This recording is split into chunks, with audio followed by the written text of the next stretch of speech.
Si quelqu'un est en Christ, il est devenu une nouvelle créature. Les choses anciennes sont passées. Et toutes choses deviennent nouvelles. Voici un principe qui atteste, n'est-ce pas, la nouvelle naissance. Oh, vous n'avez pas besoin de demander aux gens s'ils sont les nouveaux. Non. Vous n'avez pas besoin de contrôler ou de... Non, vous avez besoin d'observer la vie passée et la vie présente.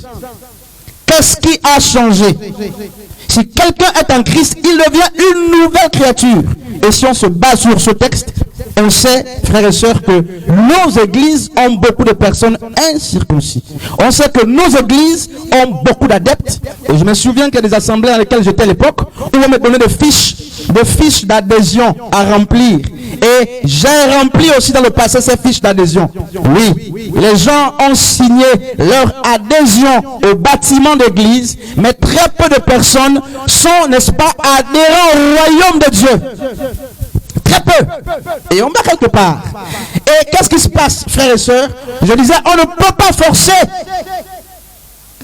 n'est-ce pas, la vie en Christ. On ne peut pas forcer les choses du royaume. Pourquoi? Mais parce que l'homme animal ne comprend pas les choses de l'esprit. Il y a des sœurs qui lisent beaucoup, que j'observe là, qui passent le temps sur la Bible. Il y a des sœurs qui prient beaucoup. Il y a des sœurs qui jeûnent beaucoup. Mais à côté, il y a aussi des sœurs qui n'aiment pas lire. Il y a des sœurs qui n'aiment pas méditer ou qui font même semblant de méditer. Il y a des sœurs qui ne peuvent pas jeûner même. Vous voyez, Dieu m'a dit, depuis là je vous observe là, Dieu m'a dit qu'on doit rentrer en jeûne pour 1 an. J'ai donné l'annonce. Jusqu'aujourd'hui, j'attends que l'église se manifeste. Qu'est-ce que vous dites? J'attends. N'est-ce pas? Et vous allez dire, mais qu'est-ce qui se passe? En fait, c'est ça le problème. Donc, la sœur qui est zélée dans le Seigneur, qui aime lire les Écritures, qui aime méditer, en fait, qui s'affectionne aux choses spirituelles, c'est elle qui a compris les choses de l'esprit.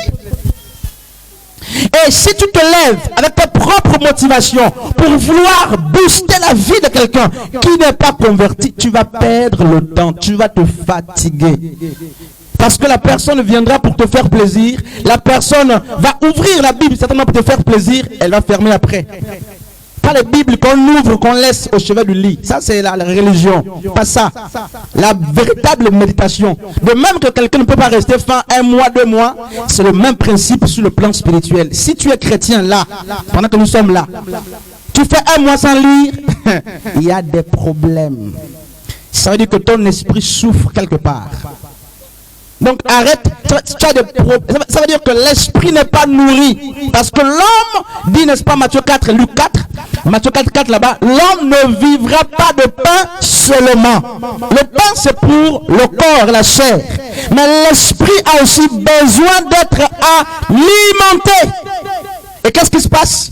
Mes amis, beaucoup n'alimentent pas l'esprit. Les seules fois que l'esprit des personnes, n'est-ce pas, est nourri, le plus souvent, c'est là, lorsqu'on se rassemble, c'est là. J'ai vu des frères qui ont, n'est-ce pas, qui fouillent la Bible, qui fouillent leur Bible, mes amis, à la maison, et c'est une honte, qui ne connaissent pas où se situe leur Bible depuis 1 semaine ou 2 semaines, et dimanche, il y a un problème. L'esprit n'est pas nourri. Ou à défaut, on est dans les assemblées où on nous bourre les têtes par des cris, on vous fait crier, on vous fait intercéder, on vous fait jeûner, on vous fait souffrir la chair, pas de résultats. Ou à la limite, nous sommes dans le bâtiment d'église, mais où on aime danser, au point que le pasteur et ses fidèles transpirent jusqu'à la cheville. N'est-ce pas? Et quand on sort de là, chacun reprend son petit vêtement, ses petites habitudes, sa cigarette, et ses copines, ses copains.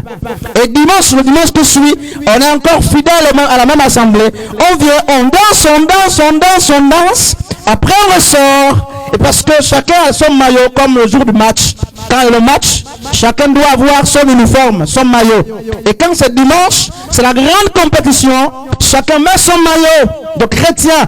Et il vient danser. Pasteur, les prophètes, toute l'église mouillée à cause des rythmes de Ndombolo. N'est-ce pas qu'on a parfois oublié? Et quand on s'est retrouvés comme ça, dans l'église, on a soif de ces choses, de Kofi Olomide, on a soif de Rihanna, de ces choses-là, et on vient les retrouver à l'église. On dit tant mieux. J'ai perdu là-bas, un de perdu, 1000 de gagné ici. Et quand vous interrogez la vie du frère et de la sœur, il n'y a pas de fruit de l'esprit. Mais qu'est-ce qui se passe? Et je fais parfois semblant de poser la question, frère, quel est ton âge dans la foi? Les gens ont maintenant honte de donner leur vrai âge dans la foi. Parce qu'ils se rendent compte que c'est sûr qu'il y a pas, ça ne colle pas avec la maturité. C'est des problèmes. Tout va mal autour de nous. Le pays va mal. Et en tout cas, tout va pratiquement mal. Et quelle est la position de l'église? On a des faux frères, on a des fausses sœurs. Les prédicateurs, au lieu d'apprêter l'église pour être enlevés, on vous endort, on vous endort, on vous endort avec des choses, n'est-ce pas, de la terre qui vous amènent à vous attacher à la terre. Et c'est grave. Et on va comprendre pourquoi. On va comprendre pourquoi nous sommes là. Allons-y lire 1 Samuel chapitre 4. On va donc commencer l'enseignement, n'est-ce pas? 1 Samuel chapitre 4.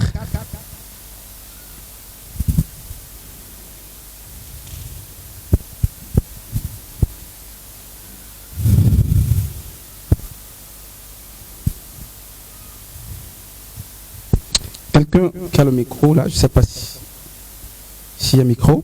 Mais je vais passer le micro à la personne qui a la page.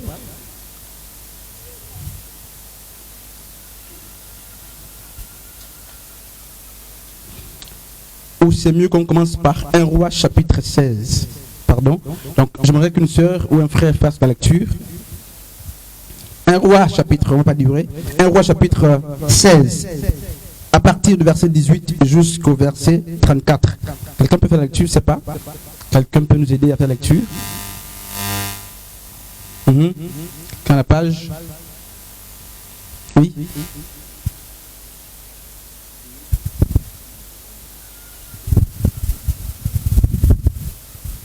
Je lis la parole dans 1 Roi chapitre 16 à partir de son verset 18. 28, 28, il est écrit. Oui.